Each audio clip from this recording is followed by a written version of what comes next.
Rồi để đi. Chưa? Đây, không ở cùng coi cái lại đi nó mới Chưa lại. đây mà xuống. Chữa chuột hơn được. Chưa xuống người này mãi đủ đâu. Đâu thì xuống đó. Chị ơi, học đi xe là chạy chị ơi.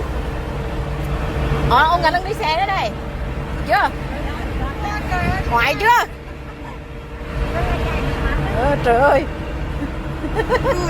Ông Ngân sao cái này nó thò. Nói là con ra nó chơi chạy đó.